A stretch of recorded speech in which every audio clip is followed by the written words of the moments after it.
"Good morning, Miss Maudlin," said the smart young man at the door of her office. He had a soft Irish accent. "Good morning, Croesus, and welcome to Peter, Saul and Mary. There's really no need to call me Miss Maudlin. We're very informal here. Mary will do just fine." "OK, good morning, Mary, then." "Lovely. Look, I thought we'd start with the tour. Show you around, meet Peter and Saul, understand the organisation. How does that sound?" asked Mary. "Just great, Miss yes, great. Lead on." "OK, we'll start upstairs in operations. Follow me. Peter Fisher is Director of Operations. Everyone calls him Saint. You'll see why after you've dealt with him for a bit. And we call his floor Heaven, although only behind his back, of course. It's mostly a big call centre, hell to work in." Mary headed out of her office and up the stairway to Heaven. They went in. The floor was almost entirely open plan, filled with endless rows of desks. Each desk contained a computer terminal and a telephone, and seated behind it was a generally bored-looking operative. They listened into a call as they passed. "Peter, Saul and Mary Ann speaking. How may I help you?" said the operator in one breath. "You've died and you want your soul taken off your hands right away. Fine, just give me the name, house number and postcode." "You're in Spain. OK, just the address will do then." "No problem, Senor Felipe. A soul miner will be out to you right away." "Oh yes, less than 10 minutes usually." Yes, straight to Heaven. We've logged your details. The database says you've been more than good enough to qualify fine for a place." "Our pleasure. Thank you for choosing Christianity. Goodbye." They do that all day and all night. Boring as hell. Anyway, here's Peter's office. Let's go in, said Mary. "What would ever happen if they imagined there's no heaven? It's easy if they try," answered Mary. "But it hasn't occurred to any of them yet, thankfully." "No hell below them," persisted Croesus. "Above us only sky. And 3 bedrooms. Will you stop trying to flog me a ground floor apartment with 2 rooms and find me a proper holiday home?" said Peter crossly into his mobile as they entered. "Excuse me. Morning, Mary, and you must be Croesus. Welcome to operations," he continued, putting the phone down on his immaculately tidy desk. "Sorry, having a spot of difficulty trying to find a holiday home, now the 3rd child's come along. Never enough bedrooms in these country cottages. And they always seem to offer us ground floor apartments, when I can't stand having anyone above me." "Too right," said Mary. Peter glanced at her sharply. "Right, Croesus, this is operations, where it all happens," began Peter enthusiastically. "Split into 4 departments. First, we have the Reaper Calls Centre, which you've just come through.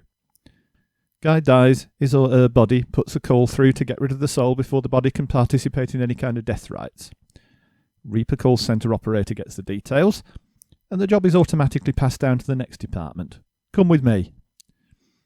Peter headed down to the far end of the floor, where the telephone activity was less hectic and the desks more widely spaced.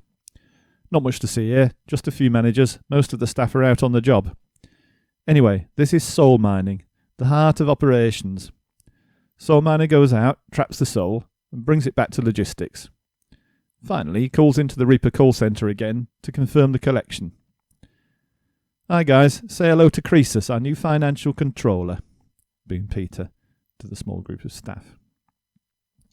When they'd finished exchanging introductions, Peter headed on again through a door and down a flight of steps. For such a fat man, he could move surprisingly quickly, thought Mary. They stopped briefly in another office on the ground floor. "Special operations on Earth," announced Peter. "Busy planning the implementation of this schism right now, of course," he added as an aside to Mary. "By the way, you don't know if Saul has the files from when he did the Orthodox one, do you?" They headed out. "Finally, logistics, which is in that building over there," Peter declaimed with a broad sweep of his hand. "On you come." They headed over to a rather small building. A lot of security needed, of course. Souls are trapped in gem crystals for shipment, all rather valuable. He pressed his palm to a scanner, took a key from the bunch clipped to his belt, and inserted it into a small lock. The doors opened silently. Inside were rows of shelving, packed with small coloured gemstones. "We stone code them, and then ship them in bulk to the soul refiners. Sapphire, died young, refines into higher grade Essol, you know. Emerald, pretty nasty, probably not suitable for recycling, refining only grade. Diamond was famous or such like. Quite often their souls get employment at the refiners instead of being refined. That's how I started, incidentally. Ruby died in the war, so the soul is pretty low grade. And we mostly flogged them to the Valhalla refinery. They specialise in low grade souls.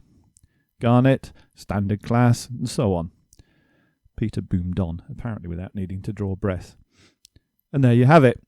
Operations. The heart of the soul business. I organised it all, of course. We win awards for most efficient soul-broking operations most centuries. Very impressive, said Croesus.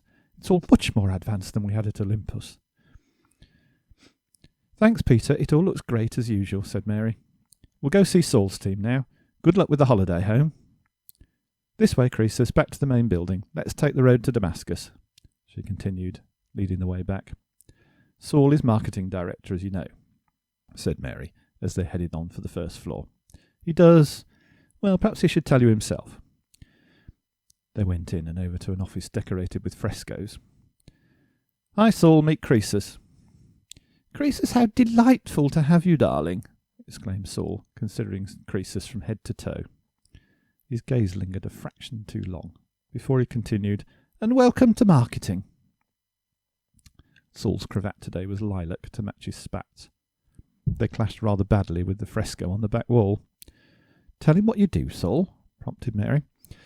She thinks we're just airy fairies in here, don't you, Mary? Thinks we do nothing really, not grounded in reality like you nice boys. He paused meaningfully. And girls in finance. Come on, Saul, do get to the point. I was, pouted Saul. Okay. I've got 3 teams. First is D&T, that's doctrine and theology. Pretty standard stuff.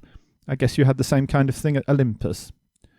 Oh yes, although the doctrines at Olympus were nowhere near as sexy as here, answered Croesus, looking Saul firmly in the eye.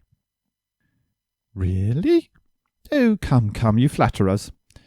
Anyway, we were developing this schism, but Peter seems to have hijacked it all for himself, said Saul.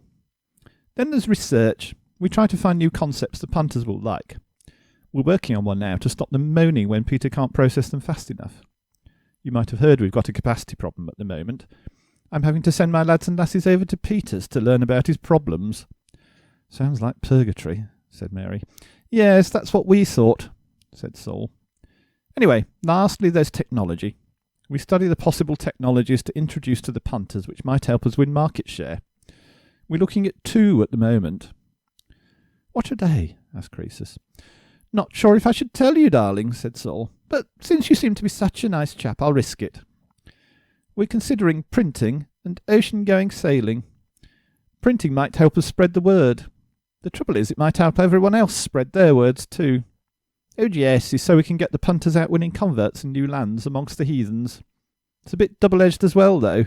What if the heathens sail back and convert our guys? Anyway, we're looking into it.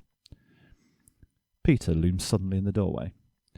Saul, have you got the files from when you did that orthodox schism? What files? It was all improvisation, darling.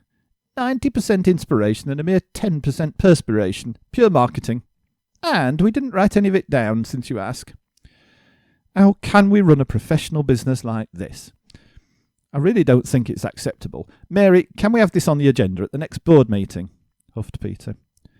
Oh, Saint, you're so judgmental, answered Mary sadly. Are you coming for a drink tonight, Mary? Asked Saul, changing the subject hastily. No, I can't. Got to leave early. Did?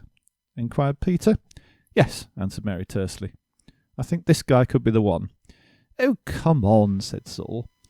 You've had so many men before, in very many ways, chipped in Peter. He's just one more, teased Saul. Do we know him? Maybe, answered Mary. She's not telling, cried Saul. Must be serious, and at your age too. How about you, Croesus? You joining us for a drink later? Asked Peter hurriedly, eyeing Mary's expression. Croesus hesitated. Oh, go on, urged Saul, giggling. We might learn something. Come on, Croesus, said Mary. Let's go back to finance and leave these 2 bickering about the filing. See you guys. They headed back to the finance department.